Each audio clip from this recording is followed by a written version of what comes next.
오늘 본문 말씀에는 가장 감사하고 은혜로운 약속이 있죠. 11절에 보듯이 누구든지 그를 믿는 자는 부끄러움을 당하지 아니하리라. 또 13절에 보듯이 누구든지 주의 이름을 부르는 자는 구원을 받으리라. 누구든지입니다. 이런 말씀이 왜 로마서 10장에 등장하는가? 이것이 우리 전도지를 나눠주듯이 복음을 증언하듯이 지금 하는 얘기는 아닌 것입니다. 기독교 신앙의 가장 중요한 본질, 또 그 하나님이 예수로 말미암아 하시는 일이 무엇인가를 설명하는 중에 우리가 자주 전도용으로 쓰는 복된 이 말씀이 들어있죠. 그러니 그 깊은 내용을 오늘 풀어나가야 됩니다. 예수는 우리 앞에서 본 바대로 하면 9장 33절에 보듯이 보라 내가 걸림돌과 거치는 바위를 시온에 두노니 그를 믿는 자는 부끄러움을 당하지 아니하리라 이렇게 되어 있습니다. 앞뒤가 모순이 되어 있죠. 거치는 돌, 부딪히는 바위인데 그를 믿는 자는 부끄러움을 당하지 않는다 이렇게 됐습니다. 그러려면 앞에 거치는 돌, 부딪히는 바위가 아니라 보다 긍정적인 적극적인 표현이 있고 그를 믿는 자는 이렇게 나왔어야 맞는데 왜 거치는 돌, 부딪히는 바위가 되고 부끄러움을 당치 않는 얘기가 연결될까요? 그게 오늘 우리가 보고 있는 본문 설명의 중요한 내용인 것입니다. 10장 4절에 보듯이 그리스도는 모든 믿는 자에게 의를 이루기 위하여 율법의 마침이 되셨답니다. 그리고 5절 이하에 모세의 말이 인용되고 있습니다. 율법으로 말미암는 의를 행하는 사람은 그 의로 살리라 하였거니와 믿음으로 말미암는 의는 이같이 말하되 네 마음에 누가 하늘에 올라가겠느냐 하지 말라 하니 올라가겠느냐 함은 그리스도를 모셔내리려는 것이요 혹은 누가 무저갱에 내려가겠느냐 하지 말라 하니 내려가겠느냐 함은 그리스도를 죽은 자 가운데서 모셔 올리려는 것이라. 우리식 표현은 아니니까 이해가 되지 않습니다. 예수를 하늘에 올라가 모셔 내려올 필요 없고 그를 부활시키기 위하여 무저갱 지옥에 내려가서 그를 끌어올릴 필요 없다 그런 뜻입니다. 무슨 얘기냐 하면 우리가 구하지 않았을 때 예수가 오셨고 우리가 무능했으나 예수는 죽음을 이기고 부활했다. 우리가 예수를 모셔 내려오거나 붙잡아 올라와야 되는 것이 기독교 아니다. 이렇게 얘기하는 것입니다. 그러면 무엇을 말하느냐? 말씀이 네게 가까워 네 입에 있으면 네 마음에 있다 했으니 우리가 전파하는 믿음의 말씀이라 이렇게 됐습니다. 이거 그대로 신명기 30장 말씀을 인용하고 있습니다. 찾아가 보죠. 구약성경 310페이지 신명기 30장 11절부터 보죠. 내가 오늘 네게 명령한 이 명령은 네게 어려운 것도 아니요 먼 것도 아니라 율법을 주고 하나님께 순종하라는 명령을 말합니다. 하늘에 있는 것이 아니니 네가 이르기를 누가 우리를 위하여 하늘에 올라가 그의 명령을 우리에게로 가지고 와서 우리에게 들려 행하게 하려 할 것이 아니요 이것이 바다 밖에 있는 것이 아니니 네가 이르기를 누가 우리를 위하여 바다를 건너가서 그의 명령을 우리에게로 가지고 와서 우리에게 들려 행하게 하려 할 것도 아니라 오직 그 말씀이 네게 매우 가까워서 네 입에 있으며 네 마음에 있은즉 네가 이를 행할 수 있느니라. 율법 그리고 하나님을 순종하는 일 먼 것 아니다. 깨우침으로 가지거나 수행을 통하여 얻는 것 아니고 너에게 이미 주어졌다. 네 옆에 있다. 네 앞에 있다. 행하라. 이렇게 됩니다. 율법에서부터 큰 오해가 이스라엘 민족에게 그리고 우리 예수 믿는 사람들에게도 본성적으로 이것이 원인과 결과의 법칙에서 어렵습니다. 율법은 당연히 이렇게 하라고 준 조건으로 보입니다. 내 하나님을 사랑하라, 내 이웃을 사랑하라, 이렇게 들리지요. 그러나 그 말씀은 그것이 조건이 되어 그 보상을, 그 심판을 말하는 것은 전혀 아닙니다. 왜냐하면 순서상 율법을 주고 지켜서 구원이 일어나는 것이 아니라 하나님이 약속한 대로 아브라함과 이삭과 야곱에게 약속하여 너와 네 후손의 하나님이 되리라를 약속한 걸 이루기 위하여 애굽의 종된 이스라엘 백성들에게 찾아오십니다. 모세를 보내어 그들을 보내지 않으려는 바로와 애굽을 10가지 재앙으로, 그리고 홍해를 가르고 광야길을 걷되 불기둥과 구름기둥으로 만나와 메추라기를 먹으며 반석에서 물을 내어 마셔 시내산에 데리고 옵니다. 나는 여호와 네 하나님이니 내게 순종하라. 조건을 줄 상황이 아니고 이루어져 온 자리에서의 하나님과 하나님의 부르심이 가지는 이스라엘 백성이 알고 있어야 할 정체성, 명예에 관한 이야기지요. 아니 그렇습니까? 예전에 우리 클 때는 어려운 시절이라서 각 집안의 마지들은 보통 대학을 못 갔습니다. 고등학교도 못 가는 경우가 있었습니다. 동생들을 위하여 마지는 희생했죠. 평생 소원이 공부해보는 것이 우리 시대의 한 가지 중요한 경험이었습니다. 공부를 한다는 게 뭐죠? 그땐 부모님들이 이렇게 자식들한테 얘기하곤 했습니다. 넌 공부나 해. 무슨 뜻일까요? 너보고 벌어오라 그러지 않을게. 넌 공부를 해. 공부를 잘해. 그러면 자식이 이렇게 생각하나요? 공부를 못하면 죽는구나. 공부를 잘하면 자식이 될 수 있구나. 그렇게 하지 않습니다. 이미 자식이고 부모가 그 자식에게 모든 영광을 채우기 위하여 내가 희생할 테니까 너는 마음껏 훌륭해져라. 그게 공부입니다. 그게 율법입니다. 율법을 지키는 것은 위대한 것입니다. 그것 자체가 자랑인 것입니다. 그 전에는 그런 걸 지킬 수가 없었습니다. 왜요?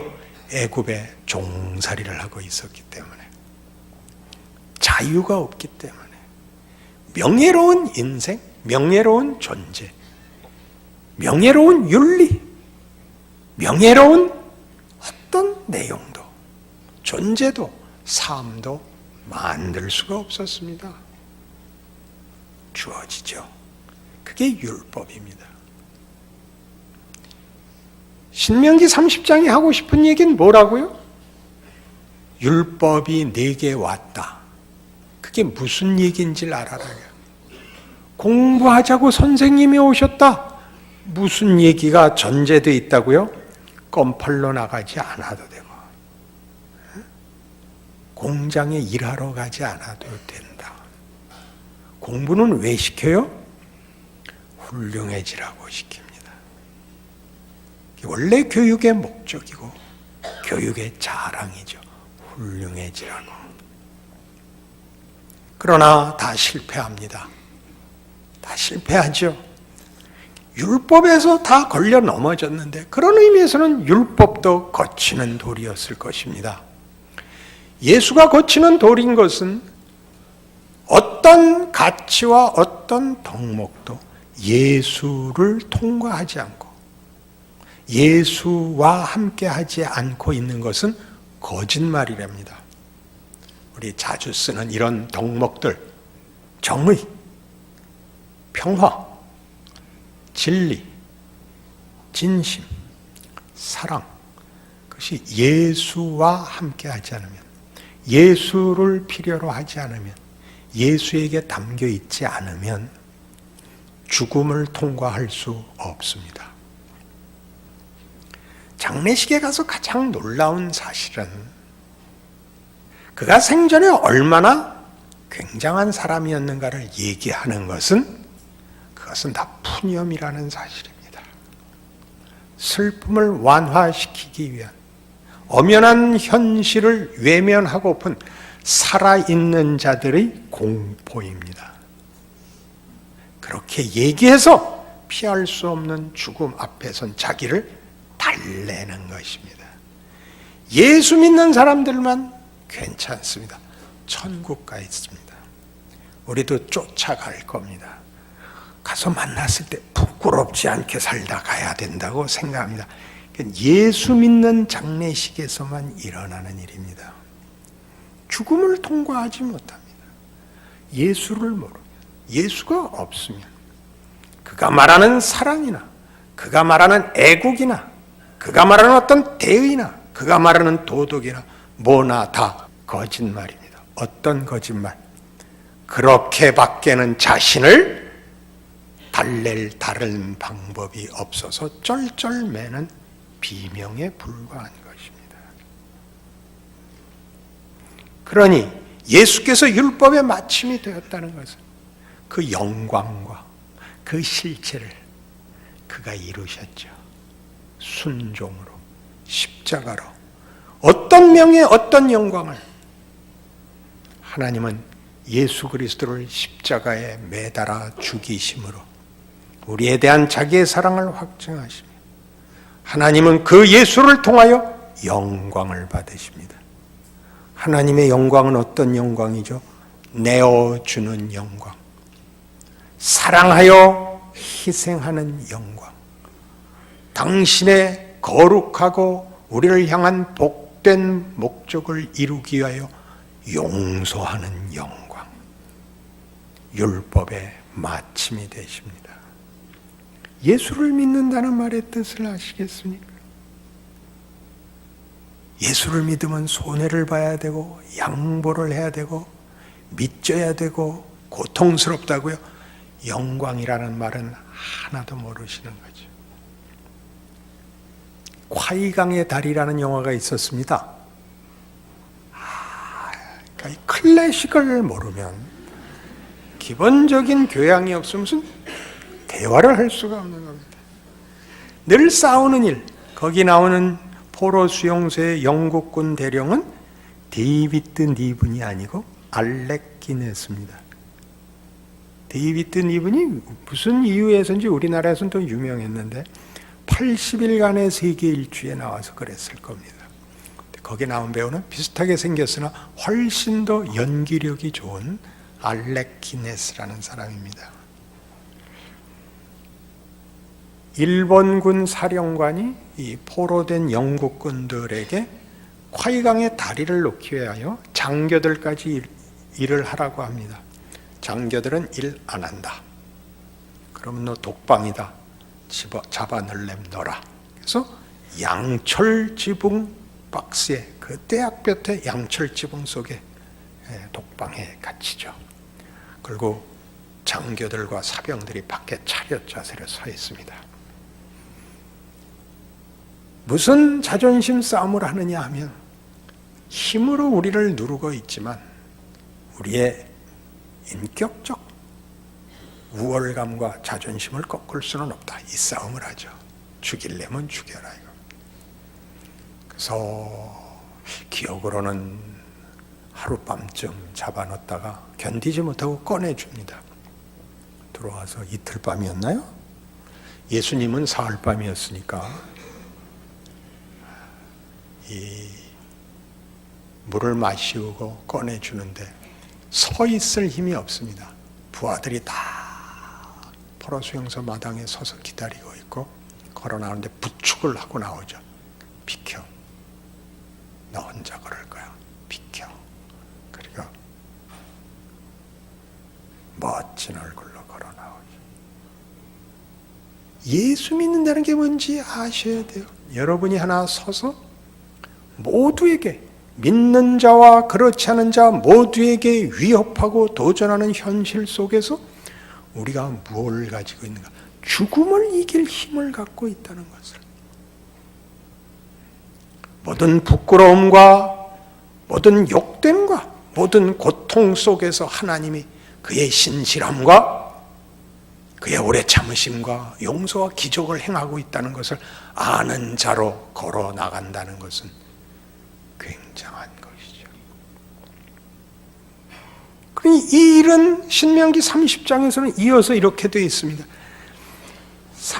15절 보라, 내가 오늘 생명과 복과 사망과 화를 네 앞에 두었느니 곧 내가 오늘 네게 명령하여 네 하나님 여호와를 사랑하고 그 모든 길로 행하며 그의 명령과 규례와 법도를 지키라 하는 것이라.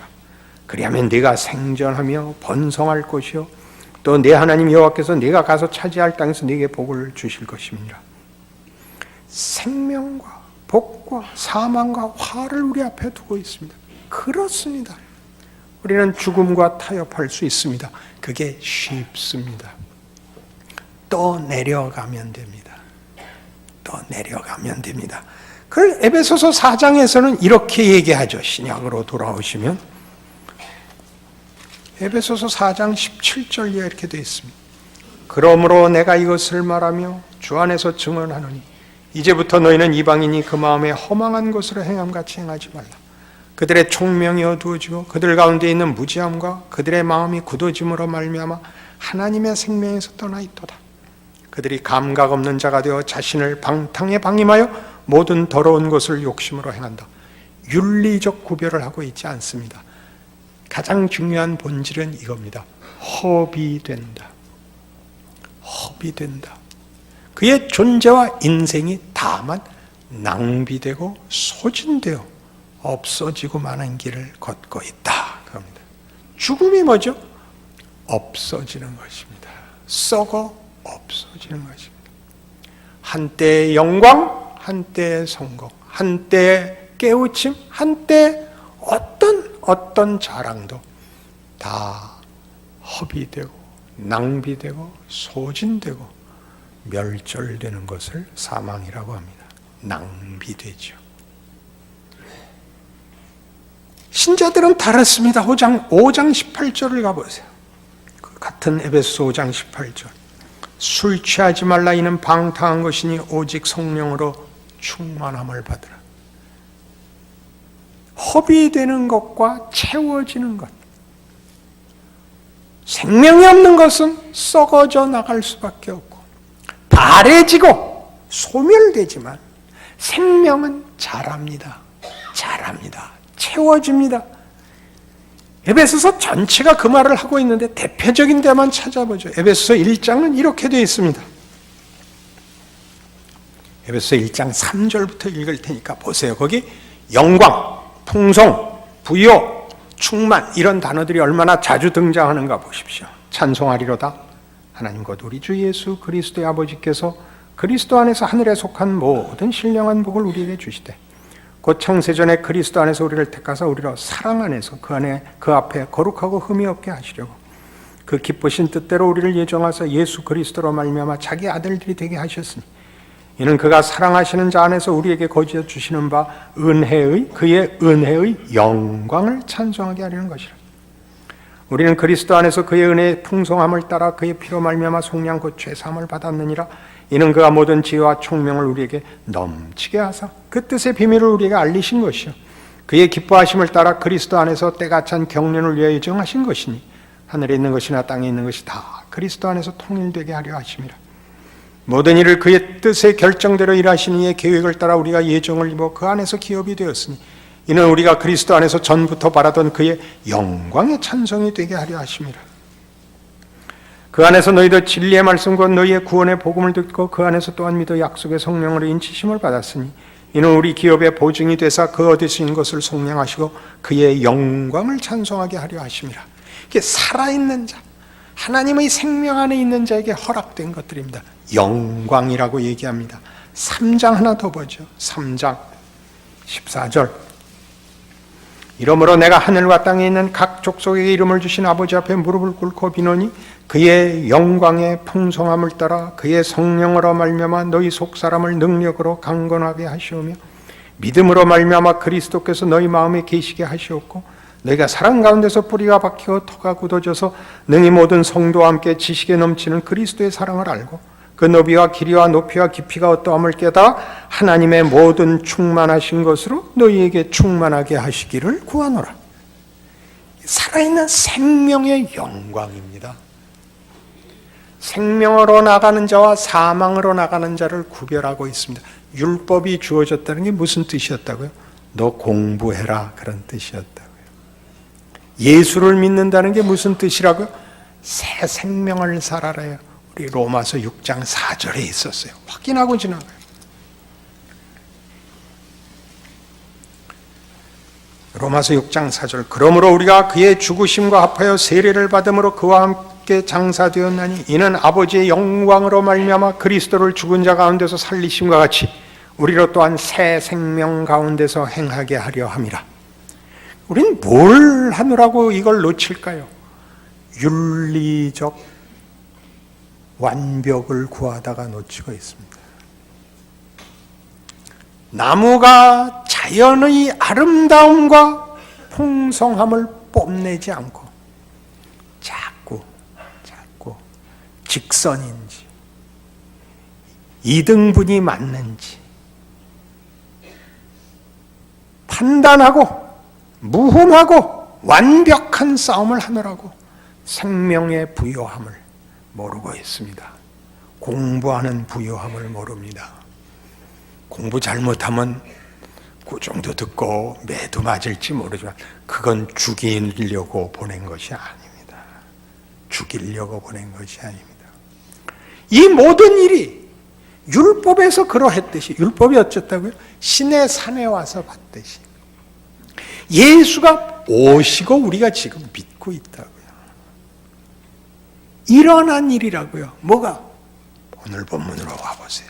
이 얘기 10장 8절부터 다시 봐요. 10장 8절. 그러면 무엇을 말하느냐? 말씀이 네게 가까운 네 입에 있으며 네 마음에 있다 하였으니 곧 우리가 전파하는 믿음의 말씀이라. 네가 만일 네 입으로 예수를 주로 시인하며 또 하나님께서 그를 죽은 자 가운데서 살리신 것을 네 마음에 믿으면 구원을 받으리라.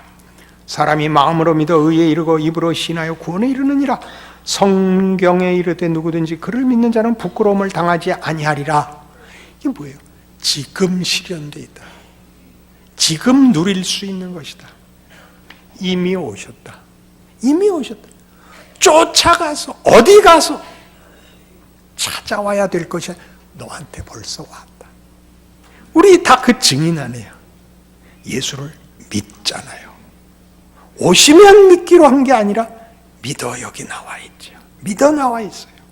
신자들의 제일 큰 오해, 자기의 믿음을 의심하는 거죠. 아까도 얘기한 것 같이 뭐 하려고? 완벽하려고, 안심하려고. 누리지를 못해. 새 생명 가운데 있다는 게 무슨 뜻이죠? 이젠 달라요. 그러므로 우리 주 예수 그리스도 안에 있는 자들에게는 결코 정죄함이 없나니 이는 생명의 예수 안에 있는 생명의 성령의 법이 죄와 사망의 법에서 너희를 해방하였습니다. 이게 일어난 거예요. 이게 일어난 거예요. 예수가 오셔서 죽음을 깨고 사망을 이기고 부활하사 새 세상을 열었어요. 우린 그 새 세상에 속한 자들이에요. 우리가 예수를 믿어 하나님의 자녀가 된 현실과 이미 과거를 갖고 있듯이 그의 백성으로 사는 생명과 성령의 법으로 인도하는 자인 것이에요. 그래서 거듭 얘기하죠. 누구든지 주의 이름을 부르는 자는 구원을 받으리라. 네가 예수를 알지 않냐? 그를 믿지 않냐? 네 마음에 드냐 안 드냐는 두었다 생각하고 그렇지 않냐? 이게 로마서에서의 주장이죠. 그것이 어떻게 우리의 영광인지, 어떻게 자유인이 됐는지, 종되었던 애굽 땅에서는 결코 할 수 없었던 것. 하나님이 불러 자유인만이 하는 것, 자유인이 한다는 게 무슨 뜻이죠? 자발성. 우리 몇 년 전인가 마이클 샌달이라는 사람의 정의란 무엇인가 하는 책들이 유행을 한 적이 있었어요.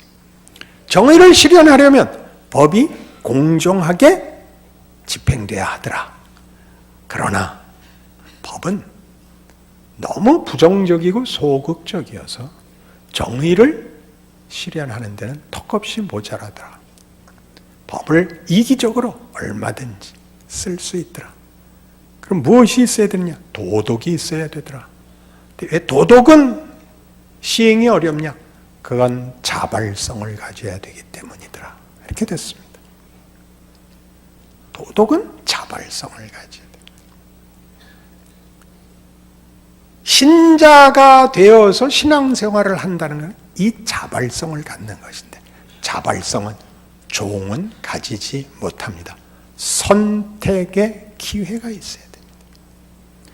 자유라는 말을 하면, 선택의 기회가 있다고 하면 책임 없다는 얘기와 꼭 결부시키는 것이 인간 본성인데, 자유가 있으면 권리만 주장하는데, 자유는 권리는 책임 위에 선다는 것을 아는 것이죠.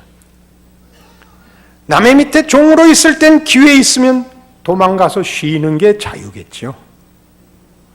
그러나 자기가 자기 인생과 자기 시대에서 자기 책임을 이해한다면 자유란 책임을 기꺼이 지는 것이 자유입니다.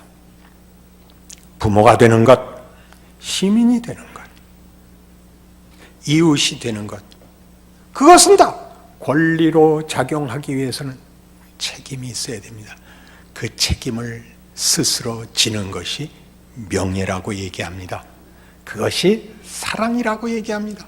오래 참는 것, 이기적이지 않는 것, 무례히 행치 않는 것, 온유한 것, 기다리는 것, 그걸 사랑이라고 합니다. 가장 고급한 적극적 기독교 신앙의 핵심된 특징이 책임으로 나타난다는 것 기억하셔야 되고, 그것이 명예라는 것을 기억하셔야 되고, 하나님이 당신의 설명을 십자가로 하시기를 기뻐하신다는 것을 기억하셔야 되고, 율법의 마침이 순종으로, 죽음으로 완성됐다는 것을 기억하셔야 됩니다. 그것이 얼마나 위대한 것인지를 모르면 기독교 신앙인이 될 자격이 없다 그러면 안 되지만, 기독교 신앙으로서 가장 중요한 명예를 놓치는 것입니다.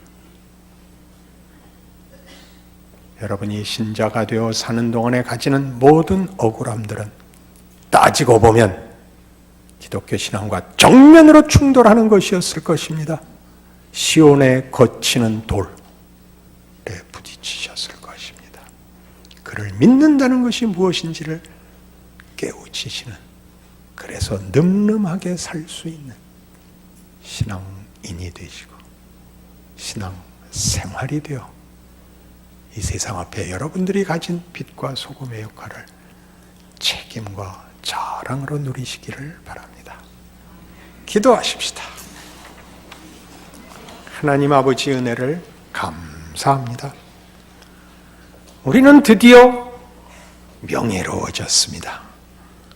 예수를 믿는다는 말은 참을 수 없는 영광입니다. 가둘 수 없는 충만입니다. 생수의 강이 우리 뱃속에 흘러넘쳐 큰 강을 이루는 것과 같습니다. 그렇게 작고 숨겨진 우리의 인생을 하나님의 영광을 담고 사는 자의 자랑으로 순종할 믿음 주시옵소서. 예수님 이름으로 기도합니다. 아멘.